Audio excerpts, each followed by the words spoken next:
went to college, for the first time in my academic life, I came to know that there was an honor societies for academic achievement. We did not have National Honor Society in my little high school. It was a rural school, and I was valedictorian of the high school, but the 13 or 15 in my class, that's hardly the kind of honor that occurred in large high schools in Dallas and San Antonio and Austin and other places. But there was a companion event that occurred also, and that was this was early post-war, post-World War II days, and schools and education in the United States had become a happy hunting ground for people who wanted to find something bad about our culture. Schools were simply an easy knock. And one of the biggest knocks on education, then as it is now, was that the school teachers were themselves not just inadequately prepared, but were much less than scholars in the fields in which they taught, whether it was history or literature or music or whatever, and how it was taught. That seemed to me to be such at odds with my own experience as a pupil in the schools I had attended. And this is not to say I've never claimed that I had the top most scholarly teachers in the state teaching in my high school, for example. But by golly, more than half of the graduating class, my graduating class, went to college. The other boys in the class joined military forces soon afterwards, or merchant marine or whatever, and the girls, most of the girls went to college, and those who didn't went to some post-high school program like secretarial training or the like. The point was we were prepared, and I think that our teachers did a heck of a good job. Most of us lived in homes which did not have enormous libraries. I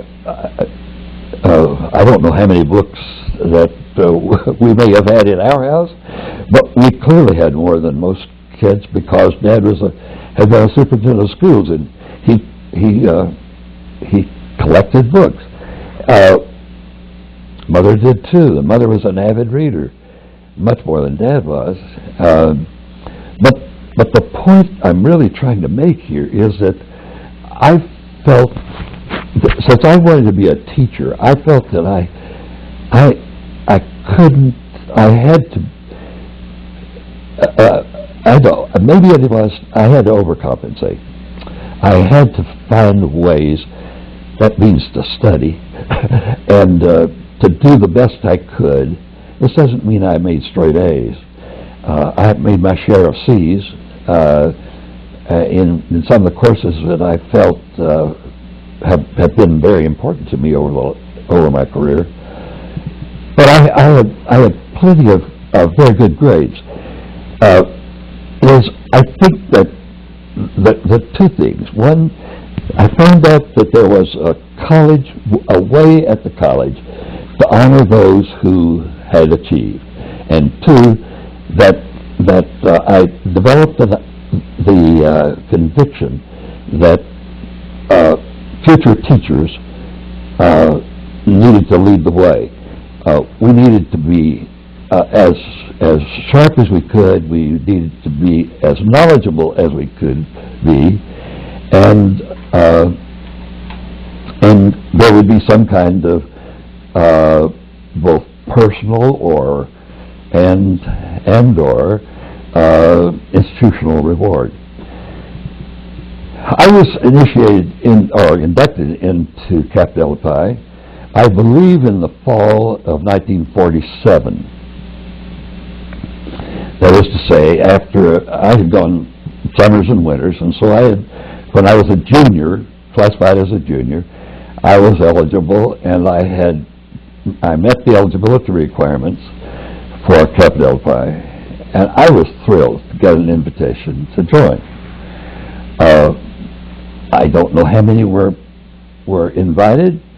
I assume that most of us who were invited joined. I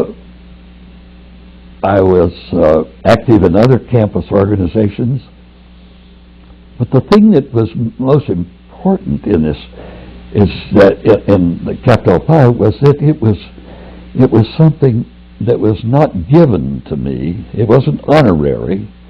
It was an honor because I'd earned it.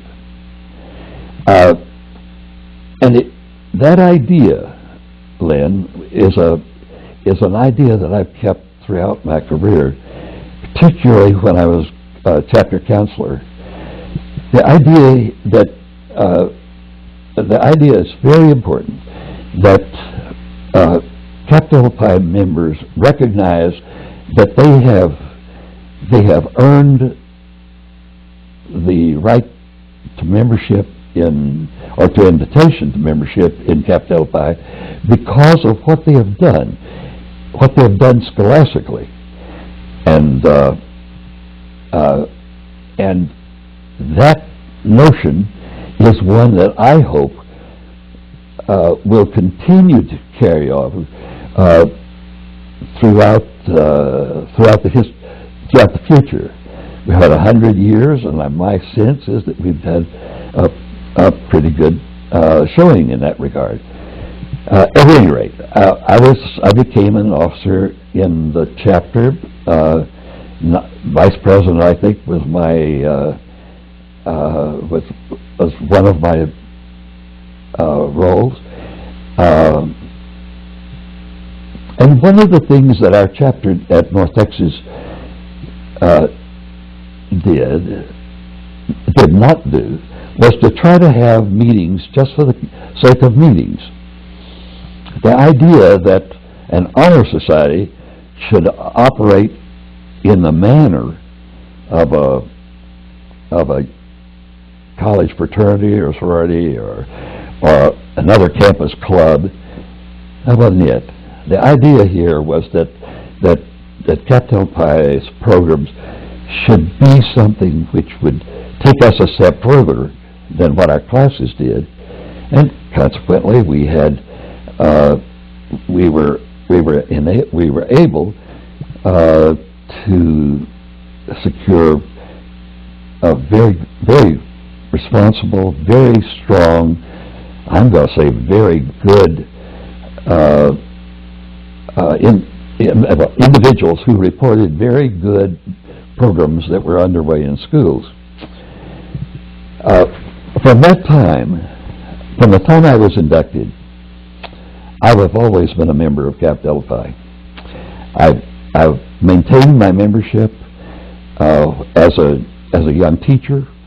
When I went in the Navy for 3 years, I continued my membership. And when I was released from active duty and went to George Peabody College for teachers, I was delighted to see that Peabody had a chapter of Kappa Delta Pi, and it had been kind of moribund for several years. And